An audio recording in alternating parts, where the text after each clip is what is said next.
In this video, I'll show you how to build a landing page with Bolt.New.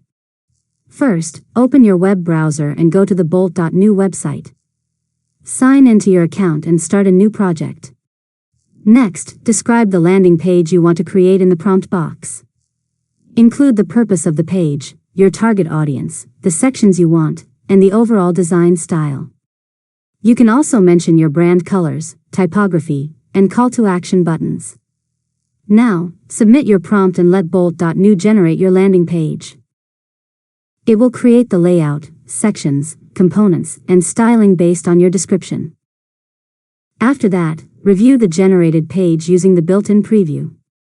If you'd like to make changes, continue chatting with Bolt.New and ask it to update the design, improve the content, add animations, or create new sections.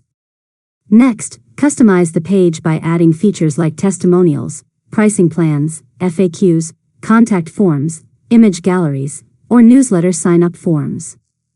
Continue refining the design until it matches your vision. Finally, test the landing page on different screen sizes, make any final adjustments, and deploy it when you're ready to publish it online. And that's it. You've successfully learned how to build a landing page with Bolt.New. If you found this tutorial helpful, make sure to subscribe to Learn Mode Lab for more tutorials.